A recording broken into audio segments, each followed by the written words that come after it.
अस्सलाम वालेकुम नाज़रीन, लाइव न्यूज़ के साथ मैं हूं कोमल असलम। इंतहाई तवज्जो तलब मसले से आपको आगाह कर रहे हैं। जमील भुट्टा की रिपोर्ट के मुताबिक तलवंडी कस्बा तलीमी, सियासी और माशी लिहाज से बड़ी अहमियत रखता है, लेकिन अरसा दराज से पानी की निकासी के मसले से दो चार है।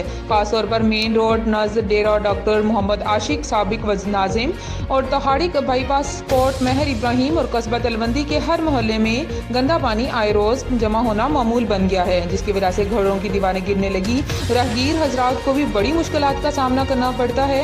हमारी तमाम सियासी लीडरान और असिस्टेंट कमिश्नर चुनिया से पुरजोर गुजारिश है कि नकासी आपका मसला हल किया जाए, ताकि तलवंदी कस्बा और दीगर इलाका जात के लोगों को साफ सुथरा रास्ता मिल सके।